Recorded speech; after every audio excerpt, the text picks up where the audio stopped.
por la mañana, volviendo a la ciudad, tuvo hambre y viendo una higuera cerrada del camino, vino a ella y no halló nada en ella, sino hojas, solamente le dijo, nunca jamás nada que di fruto. Y luego se secó la higuera. Viendo esto, los discípulos decían maravillados, ¿cómo es que se secó enseguida la higuera? Respondiendo Jesús les dijo, de cierto os digo, que si tuvieras fe, no dudaréis, no solo haréis esto de la higuera, sino que tú sale por la mañana. Dice la palabra que por la mañana, volviendo a la ciudad, ya se encuentra de camino, va por este camino.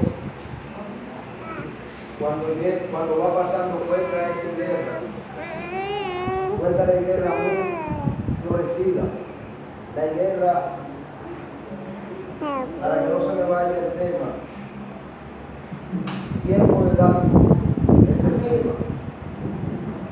El tema del mensaje es tiempo de dar fruto. Y esta higuera estaba muy florecida, estaba muy bonita. Y Jesús pasando por el camino, teniendo hambre Jesús, se encuentra por este camino a la higuera en tiempo de fruto. Cristo conociendo todos los tiempos, sabiendo que la higuera estaba en tiempo de fruto y no tenía fruto. Jesús le dice y la maldice, maldiciendo la higuera. Los discípulos se maravillaron de esto y dijeron, wow, ¿cómo este hombre, cómo Jesús, al instante esta higuera se secó? Al instante, Jesús conociendo todo el tiempo, sabiendo que esta higuera tenía que dar fruto, sabiendo que esta higuera tenía que tener fruto. La higuera tiene todo tiempo para dar fruto. Al año ellos dan fruto 2 veces al año. La higuera dura de 50 a 60 años. Y entre 6 a 7 años, de 6 a 7 años, tiene que tener fruto. Jesús sabiendo todo esto, Jesús sabiendo que era tiempo de que esta higuera, quizás la higuera ya tenía algunos 6 o 7 años, sabiendo Jesús que tenía que dar el fruto, el higo, no lo dio y maldijo. Los ancianos que siempre andaban persiguiendo a Jesús, buscando un defecto en Jesús, buscando en qué culpar a Jesús, cuando Jesús va al templo, le dicen a Jesús, ¿con qué autoridad tú haces esto? ¿Quién te ha dado esa autoridad para hacer esto? Jesús responde con ironía. Gracias.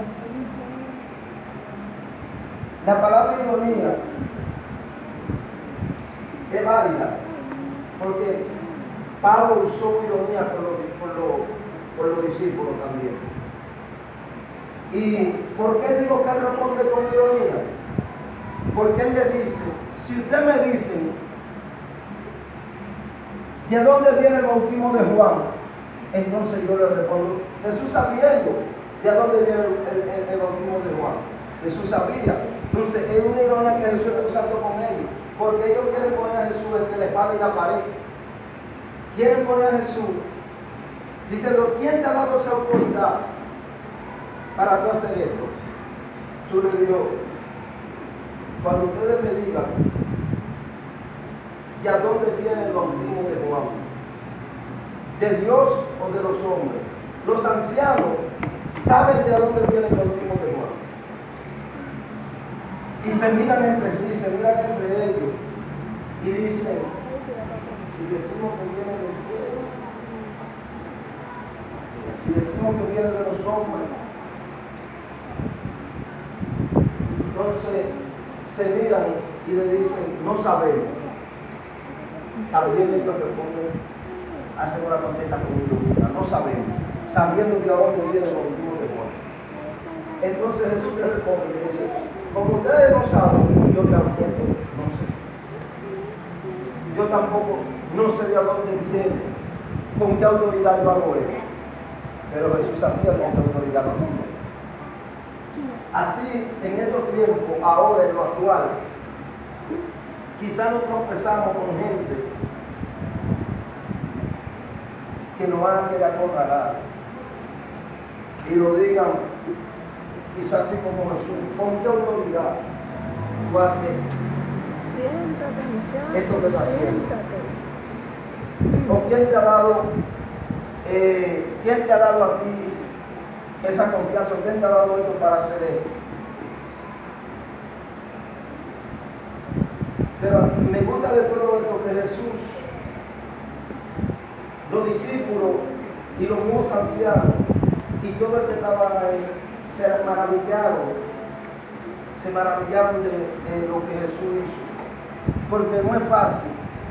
Y ahí en lo que estuve estudiando y estuve mirando, que está escrito ahí, pero lo estoy hablando sin leerlo.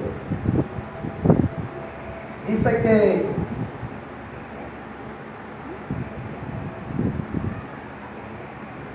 la higuera tenía que dar fruto de 6 a 7 años. Y yo analizaba en esta parte de cómo esa higuera, ese higo, para pronunciarlo mejor, ese higo, duraba 7 años para dar fruto. Yo estuve mirando y se parece como a la guayaba. Lo que yo pude observar, lo que pude ver, dice que este fruto está en el mercado de junio a septiembre. En otro lado dice que da al año, 2 veces al año, que es de enero a diciembre.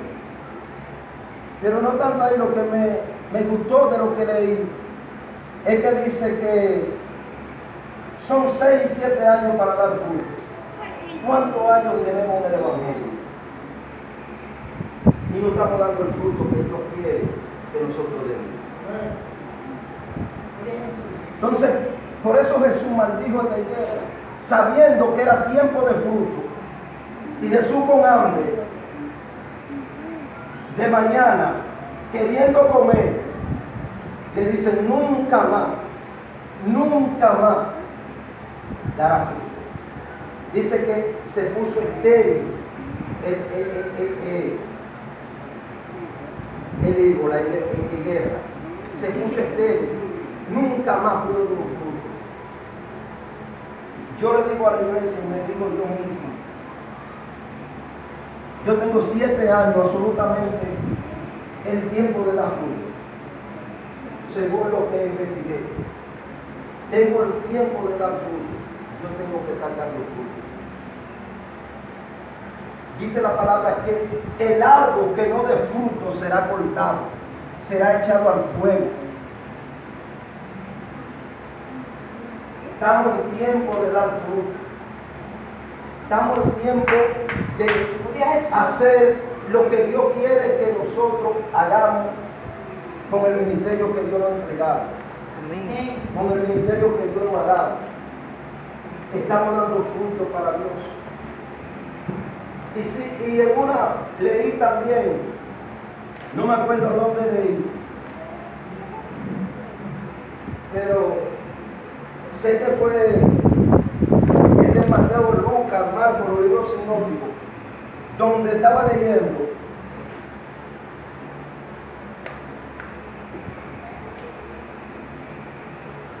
el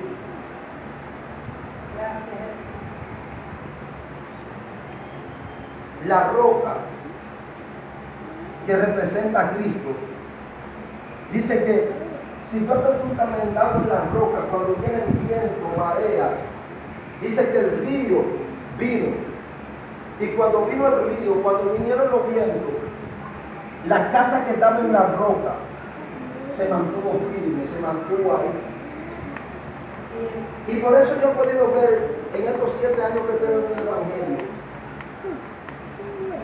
mirando muchas personas, sin mencionar el nombre, porque no es ético, que creían estar fundamentado en la roca y estaban fundamentados en la arena. ¿Por qué digo que creían que estaban fundamentados en la roca y estaban fundamentados en la arena? Porque hoy en día están en el mundo. Y la Biblia dice que cuando vino el viento nuevamente, este viento volvió, entonces las casas que estaban en la arena se desvanecieron. ¿Cómo nos damos cuenta que estamos fundamentados en la roca que es Cristo? ¿Cómo nos damos cuenta que estamos fundamentados en algo que es Jesús de Nazaret? Cuando vienen vientos, cuando vienen mareas, cuando vienen pruebas, cuando vienen persecución, y sigue tu casa sobre la roca. Ahí tú te das cuenta que verdaderamente tú eres de Dios. Ahí nos damos cuenta que verdaderamente ningún viento nos va a desviar, ninguna prueba nos va a sacar del propósito de Dios. Y eso era lo que pasaba con los ancianos y con los perseguidores de Jesús. Le armaron mucho viento, le armaron mucha marea, que desviaban a Jesús al destino profético de que Jesús tenía, que era llegar al Gólgota. Y le decían: ¿con qué autoridad tú haces todo esto que tú haces? Sabemos que tú eres hijo de José, sabemos que tú eres hijo de María, sabemos que tú eres hijo del carpintero, sabemos que tú eres un carpintero. Y yo en lo que tengo leyendo, leí que cuando Jesús va a Nazaret, cuando Él llega a Nazaret, esto también lo leí en estos días y me impactó. Uno lee la Biblia, pero siempre hay un día que un versículo nos ministra. Hay un día que un versículo nos llena de fe. Hay un día que un versículo nos da vida. Y cuando yo leí esto, que cuando Él fue a Nazaret no pudo hacer los milagros que Él quería hacer, porque lo veían como el simple carpintero, como lo veían como el simple hijo de José y María. Y en esa misma escritura decía que la guerra va a empezar en casa. Lo primero que no van a creer en ti son los de tu casa. Y yo dije: wow, cuando yo leí esto, no es que mi esposa no cree en mí, no estoy hablando de mi esposa ni de mi casa, dentro de mi casa, pero mi familia. Mi madre, mi primo, no tengo hermano, pero mi vecino. Ahí me familiaricé con este versículo y dije: Dios mío, verdaderamente tu palabra es real. Dice que los primeros que no creían en Él eran su familia, su vecino, los que lo vieron nacer, los que lo vieron criar. Ellos no podían entender que Jesús era un simple hombre humano, que Jesús era un hombre que comía y bebía. Le decían: tú eres un comedor, tú eres un bebedor. ¿Cómo es que tú puedes hacer esto? ¿Cómo es que tú puedes hacer todo esto? Ellos no entendían esa palabra. Ellos no entendían nada de eso. Y cuestionaban a Jesús. Amén, gloria a Dios. Pero eso en Israel hay muchas sectas, muchas religiones. Cada quien está formado por su lado.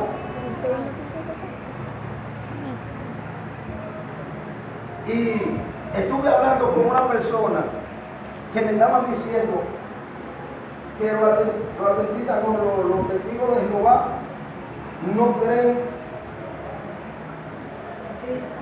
en Cristo, no creen en la revelación de que vamos a resucitar. Ellos creen en un sueño profundo. Hay una palabra que yo quiero que yo me acuerde porque me da pena a veces pronunciarla, que es la que hemos estado estudiando, la mala pronunciación de la palabra, lo nótico. Eso mismo lo nótico. El nótico, hay que tener en cuenta, cuando estamos estudiando teología, me he dado cuenta que la teología, el que no está lleno del Espíritu Santo, lleno del poder de Dios, puede ser engañado. No es que la teología es mala. Pero ¿qué pasa? El nótico lo encontramos, esta palabra, en Apocalipsis. ¿Cómo encontramos esta palabra en Apocalipsis? Cuando Juan ve a Cristo, ve los cielos abiertos y habla de toda esta cosa, lo nótico, que significa gnosis, que gnosis en griego es el conocimiento. ¿Qué pasa? El conocimiento que estos griegos tenían, que esta gente tenía, era el conocimiento de Cristo, lo que escribían, lo que estaba escrito ya. Ese era el conocimiento que ellos tenían. Entonces cuando Juan empieza a revelar en Pablo, en Éfeso, empieza a revelar toda esta cosa, los gnósticos no creían en eso. Que pueda ser que sea lo que pasa con los testigos de Jehová. Entonces, ellos decían, los gnósticos decían, Juan está distorsionando el Evangelio. Juan está distorsionando las palabras de Dios. Porque hay gente que nada más están en los escritos. Su visión nada más es lo que pueden leer y no pueden llegar a lo que esto pasaba con los gnósticos. Los gnósticos no entendieron a Juan. Y ellos decían que Juan estaba intencionando las palabras de Dios. Que Juan estaba hablando prácticamente basura. Y cuando tú eres espiritual y tú hablas con uno que no tiene tu mismo lenguaje, no te va a entender. Entonces, por eso es bueno los testigos de Jehová por un lado, los católicos por un lado, los adventistas por un lado. Vamos a hablar con los que tienen nuestro lenguaje. Amén, gloria a Dios. Vamos a hablar con los que hablan como tú. Si tú crees milagros y te pones a hablar con una gente que no cree milagros, es más fácil, te convence a ti que tú convencerlo a él. Entonces, esto pasaba con los gnósticos. Los gnósticos no podían entender nada de esto. El libro de Apocalipsis es un libro de revelación. Un libro de revelación. Juan es el último discípulo, el último que muere. Mira, tú verás que te voy un poco. El último discípulo, amado discípulo que se le entrega a María para que la cuide. El discípulo que escribe 3 epístolas. El discípulo que escribe Apocalipsis por revelación. Un maestro, como dice. El discípulo que tenía discípulos. Tenía unos cuantos discípulos. Entonces, y ahí donde estamos leyendo de Mateo 21, su versículo 18 en adelante. Jesús tenía mucha persecución, mucha persecución. Este mensaje prácticamente ya es como objetivo de estudio. Porque estamos tranquilos, no tenemos micrófono. No es que el micrófono nos da, pero el micrófono nos da la voz más fuerte. Y si tuviera el micrófono, quizás tuviera más regalo. Pero ya lo estoy dando como estilo un estudio. Y es bueno Prediquemos así también, porque uno no sabe dónde Dios nos va a enviar, dónde Dios nos va a llevar. Y estamos preparándonos para todo el terreno. Estamos preparándonos para donde quiera que Dios nos quiera enviar.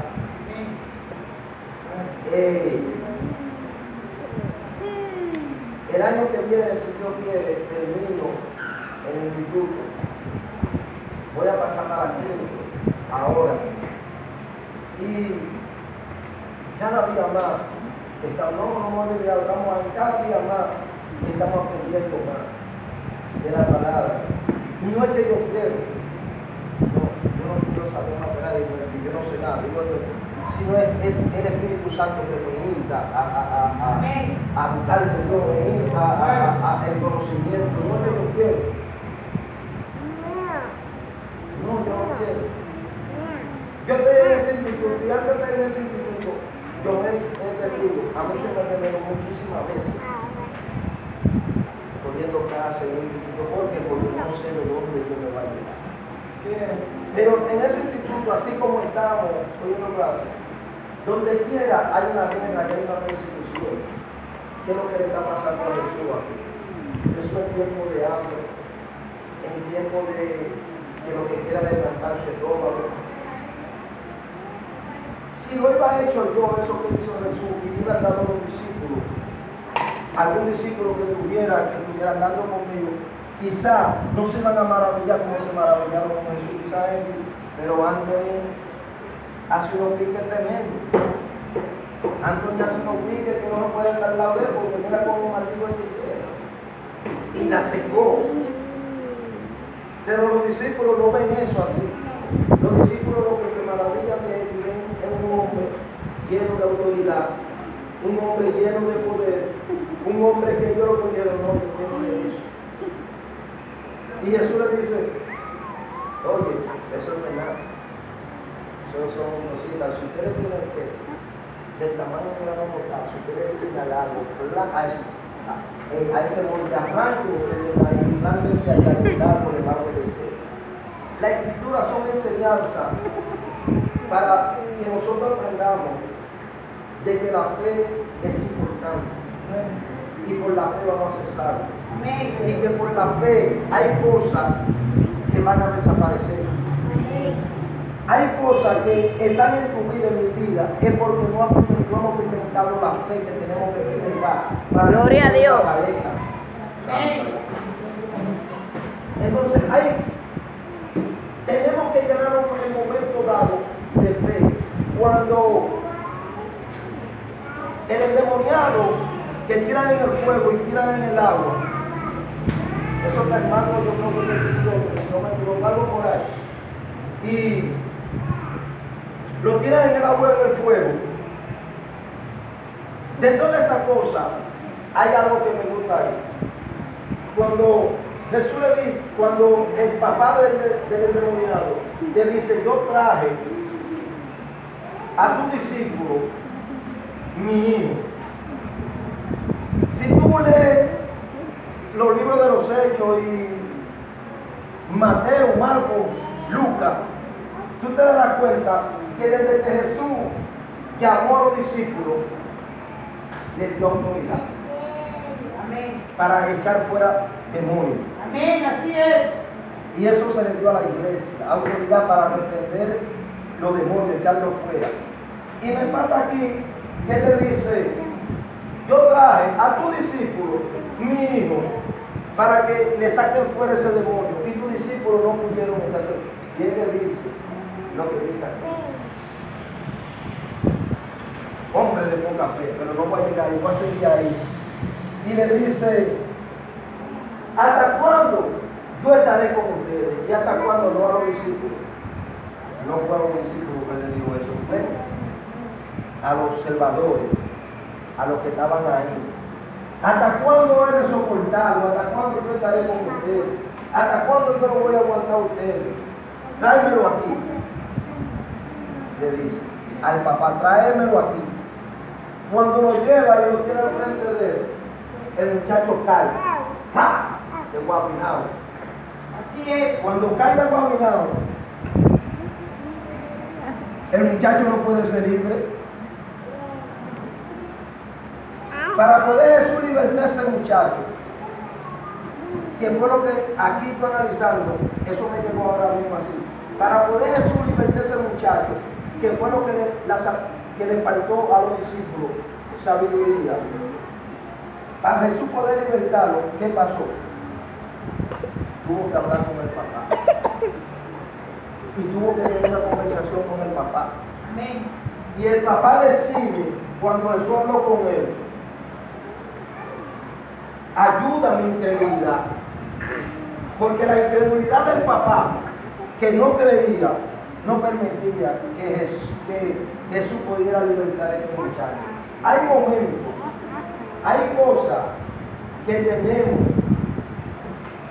que preguntarle o quitar toda incredulidad muchas veces para poder libertar a la que hay libertad. Y cuando él le dijo así, le dice, creo. Y al instante el muchacho fue sano. Amén. Así es. Porque hay momentos que Jesús no puede hacer nada si no le damos el permiso. Gloria a Dios. Si no se le da el permiso de hacerlo.